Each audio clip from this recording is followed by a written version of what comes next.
जय हिंद, वंदे मातरम। दोस्तों बहुत बहुत स्वागत है आप सभी का न्यूज इंडिया में। और अभी तक आपने इस वीडियो को लाइक नहीं किया तो लाइक कर लीजिए, और चैनल पर नए हैं तो चैनल को सब्सक्राइब कर लीजिए, साथ में बेल आइकन भी प्रेस कर लीजिए और वीडियो को ज्यादा से ज्यादा शेयर कीजिए। और आप किस राज्य शहर से न्यूज को देख रहे हैं कमेंट में जरूर लिखें। तो चलिए बढ़ते हैं खबरों की ओर।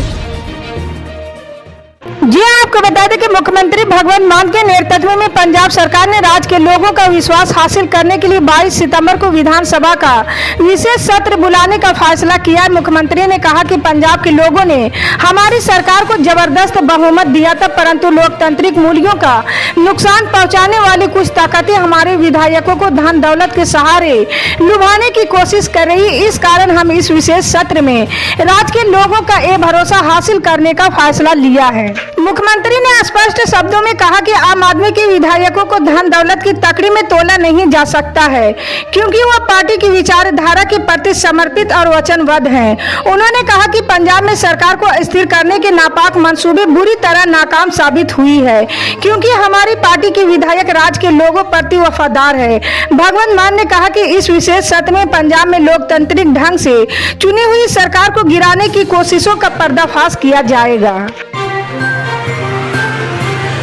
जी हाँ, आपको बता दें कि बिहार में बीते कुछ दिनों से हो रही बारिश के बीच वज्रपात का सिलसिला लगातार जारी है। प्रदेश में एक बार फिर से मौसम का कहर देखने को मिला है। बिहार के विभिन्न जिलों में बारिश के साथ साथ वज्रपात के कारण 23 लोगों की मौत हो गई। आसमानी आफत की चपेट में आने से 8 बच्चे समेत 1 दर्जन लोग झुलस गए हैं। वज्रपात की घटना में सबसे ज्यादा अररिया और पूर्णिया में लोगों की मौत हुई। इस घटना पर दुख जताते हुए बिहार के मुख्यमंत्री ने मृतकों के परिवार को आर्थिक सहायता देने का ऐलान किया है। वज्रपात की घटना में अररिया और पूर्णिया में 4 लोगों की मौत हुई। वहीं सुपौल में 3, सहरसा, बांका और जमुई में 2 लोगों की मौत हुई है। जी आपको बता दें कि दिल्ली वालों को बेहतर स्वास्थ्य सुविधाएं देने और पब्लिक हेल्थ इंफ्रास्ट्रक्चर को मजबूत बनाने के लिए केजरीवाल सरकार युद्ध स्तर पर काम कर रही है। इस दिशा में केजरीवाल सरकार दिल्ली में 11 नए अस्पताल तैयार करवा रही, जिससे दिल्ली सरकार के अस्पतालों में 10,000 से ज्यादा बेड की बढ़ोतरी होगी। इस बाबत उप मुख्यमंत्री मनीष सिसोदिया ने सोमवार को PWD व स्वास्थ्य विभाग के अधिकारियों के साथ बैठक कर निर्माण कार्यों की प्रगति की समीक्षा की है।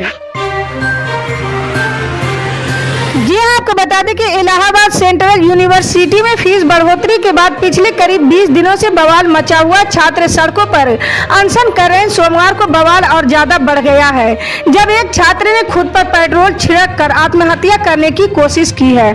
अचानक हुए इस घटनाक्रम से अफरा तफरी का माहौल बन गया है। पुलिस ने किसी तरह छात्र को रोका है। यूनिवर्सिटी में 31 अगस्त को फीस में 400% तक की बढ़ोतरी की गई थी। इसके बाद से ही कई स्टूडेंट ने छात्र संघ भवन के सामने धरना प्रदर्शन शुरू कर दिया, जो अब तक जारी है। आज 12 बजे छात्राओं ने बड़े प्रदर्शन का आयोजन किया है।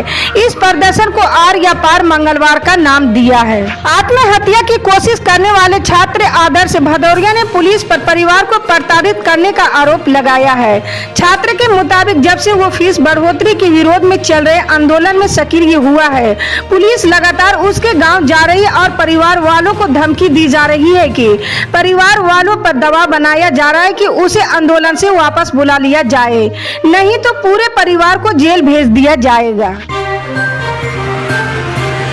जी आपको बता दें कि चंडीगढ़ की यूनिवर्सिटी के गर्ल हॉस्टल में लड़कियों के वीडियो लीक होने के मामले में चौथे आरोपी की एंट्री हो गई है।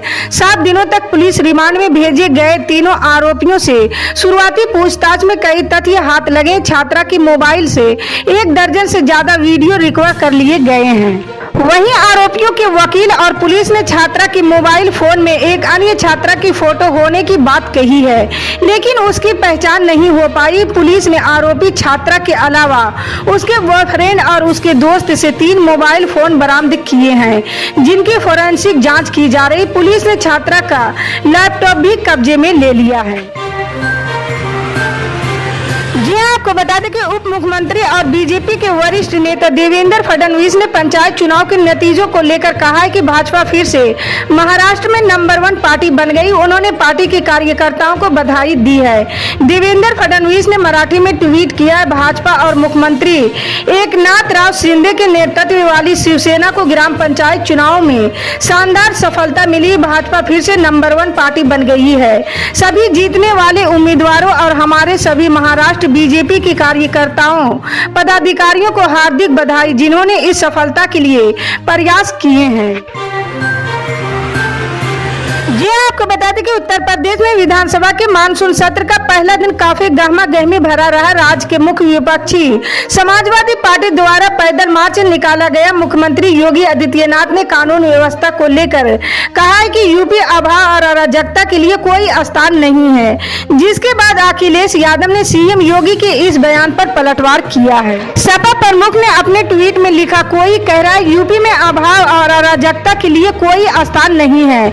जनता पूछ रहे फिर आप यहाँ क्यों रह रहे हैं। सच ये है कि बीजेपी ने अभाव के साथ साथ हर चीज के भाव बढ़ा दिए हैं और वे खुद संविधान विरोधी काम करके अराजकता की प्रतीक बन गई है। जनता के लिए बीजेपी भार बन गई है। आपको बता दें कि देश में गरीब और कमजोर आर्थिक वर्ग के लोगों के लिए केंद्र और राज्य सरकार कई तरह योजनाएं चलाती। उन्हीं में से एक योजना का नाम है प्रधानमंत्री गरीब कल्याण अन्न योजना यानी PMGKY के जरिए केंद्र सरकार देश के करीब 80 करोड़ लोगों को मुफ्त राशन की सुविधा दे रही है। इस योजना को सरकार ने कोरोना महामारी के दौरान मार्च 2020 में शुरू किया था। इस योजना को केंद्र सरकार द्वारा खाद्य सुरक्षा अधिनियम के तहत शुरू किया गया था। इस योजना के जरिए केंद्र सरकार 5 किलो अनाज प्रति व्यक्ति को मुफ्त दे रही है। ये योजना 30 सितंबर 2022 को खत्म हो जाएगी। ऐसे में सरकार इस योजना को आगे बढ़ाने पर विचार कर रही है। इस मामले पर जानकारी देते हुए खाद्य सचिव सुधांशु पांडे ने बताया है कि केंद्र सरकार PM गरीब कल्याण अन्न योजना को आगे बढ़ाने पर विचार कर रही है। हालांकि उन्होंने इस बारे में ये जानकारी नहीं दी कि ये फैसला सरकार द्वारा कब तक लिया जा सकता है।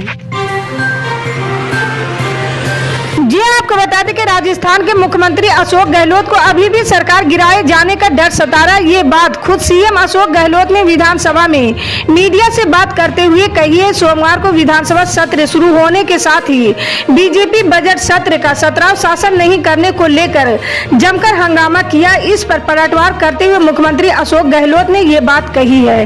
गहलोत ने कहा कि हमने जानबूझकर सत्र को जारी रखा, क्या पता इनकी नीयत कब खराब हो जाएगी। वो तो हमने इनकी ऐसी स्थिति कर दी और एक चलने नहीं दी, वरना इनका बस चले तो ये कभी भी सरकार गिरा दे। इस दौरान बीजेपी विधायकों ने पहले स्पीकर की चैम्बर में और बाद में सदन में भी जमकर हंगामा किया। अशोक गहलोत ने कहा कि बीजेपी वाले आज स्पीकर के चैम्बर में धरना दे रहे। उन्होंने सवाल उठाए कि इनसे पूछो ये नौबत क्यों आई, असेंबली कंटिन्यू क्यों रखी गई। गहलोत ने बीजेपी पर आरोप लगाया कि उन्होंने देश में सरकारें गिराने का नया मॉडल लागू कर दिया है।